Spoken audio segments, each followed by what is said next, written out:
আগেই আছে। রাসূল সাল্লাল্লাহু আলাইহি ওয়াসাল্লাম বলছেন সবচেয়ে যেটা গুরুত্বপূর্ণ শর্ত যেটা মানুষকে আদায় করতে হয় সেটা হলো ওই মেয়েকে বৈধ করা হয়েছে যে টাকা প্রদানের শর্ত দিয়ে, সেই টাকা তুমি আগে প্রদান করো, সেটা হলো মোহর।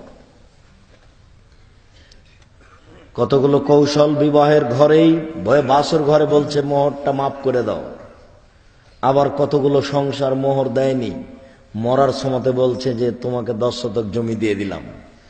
আচ্ছা, মরার সময়তে 10 শতক জমি নিয়ে কি করবে? 5 বছর আগে হলেও তো সেই জমিতে ধান গাড়া থাকতো, পাখি খেত, একটা কিছু নেকি হতো। এখন তো মরার সময়, ও জমি নিয়ে কি করবে? বাঙালি নারী পুরুষ কেউ বুঝে না মোহরের মূল্য, ওইও বুঝে না, এমনিতে সংসার করছে। আজকে মোহর দিয়েছে 10 শতক জমি, আজকে পেয়ে খুশি, ও কি করবে? বলে আমার ছেলে মেয়েরা ভাগ করে নিবে। তো যে 10 শতক জমি আপনার ছেলে মেয়ে ভাগ করে নিবে, ওটা যদি আপনার স্বামীর কাছে থাকে তো ভাগ ওইরূপই পাবে। আপনার কাছে এসে লাভ কি হলো? আপনি যদি মোহরটা আগে নিতেন তাহলে অন্তত জমিতে ধান গাড়া থাকতো, ধান হলে পাখি খেত, তাতে একটা নেকি হতো। নইলে আপনার হাতে টাকাটা থাকলে আপনি 10টা টাকা ফকিরকে দিতেন, একটা নেকি হতো। মরার সময়তে 50,000 টাকা এই বাড়িটা নিয়ে কি করবেন? তোমাকে একটা বাড়ি লিখে দিলাম গো মোহর বাবুর, 3টা বাড়ি আছে, একটা তোমাকে দিলাম। তো এখন মরার সময় আমি বাড়িটা কি করব? সম্মানিত উপস্থিতি, গুরুত্ব সহকারে যা প্রদান করা হয় তা হচ্ছে মোহর। আপনি দিতে বাধ্য, টাকা দিয়ে বিবাহ করতে হবে, টাকা নিয়ে নয়।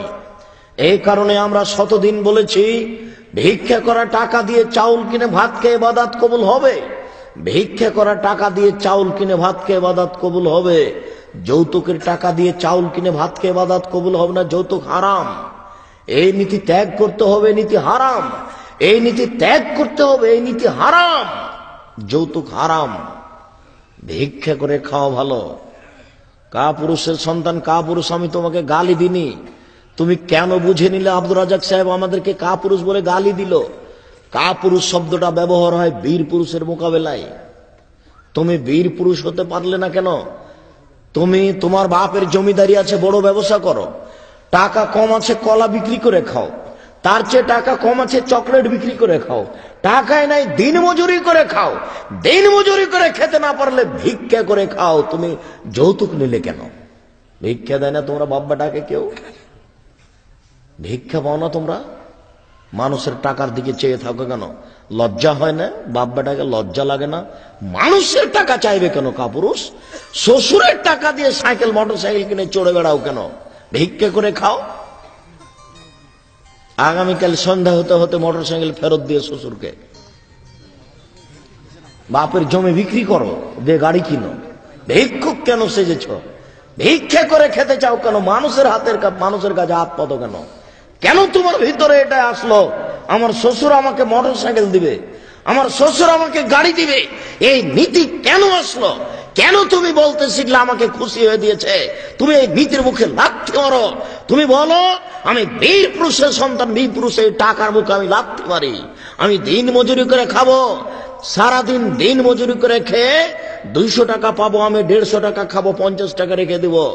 আমার শ্বশুরকে আমি 300 টাকা দিয়ে একটা লুঙ্গি কিনে বলবো আব্বাজি আমি এটা আপনার জন্য উপহার নিয়ে এসেছি। আপনার আমি মুখ মোছা রুমাল নিতে রাজি নয়। তুমি মোটরসাইকেল নিয়ে নিজেকে বাহাদুরি দেখাচ্ছ না? তোমার ভিক্ষা করে খাওয়া উচিত ছিল কাপুরুষ। মানুষের জিনিসের দিকে চেয়ে আছো কেন? সম্মানিত